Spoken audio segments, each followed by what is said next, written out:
Sa mga magre-ready na para sa kanilang mga biyahe ngayong 2024, ay malaking diskwento ang pwede niyong makuha sa Travel Expo sa Pasay.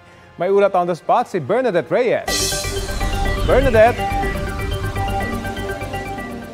Rafi, humigit kumulang na 800 na mga booth ang maaaring mapuntahan dito sa Travel Tour Expo sa Pasay City. For as low as 1,500 pesos ay pwede ka nang makabili ng round-trip ticket sa Davao at sa halagang 5,000 pesos ay pwede ka na raw makabili ng round-trip ticket sa ibang bansa gaya ng Taiwan.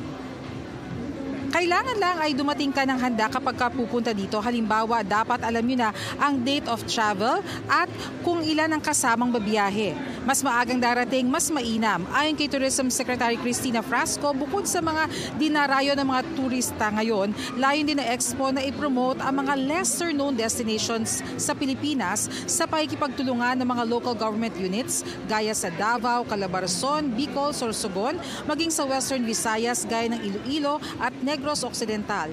Pinalala kasi ng infrastructure para sa mga inaasang pagtaas ng bilang ng mga turista. Isa na rin sa tinutugunan ng DOT ay ang pangangailangan sa mga palikuran ng mga tourist destinations. Sa ngayon, may 7 ng inaugurated na mga rest areas at may mga susunod pa.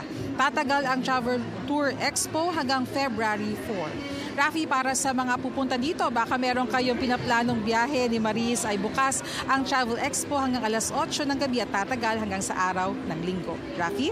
Yon, maraming salamat, Bernadette Reyes.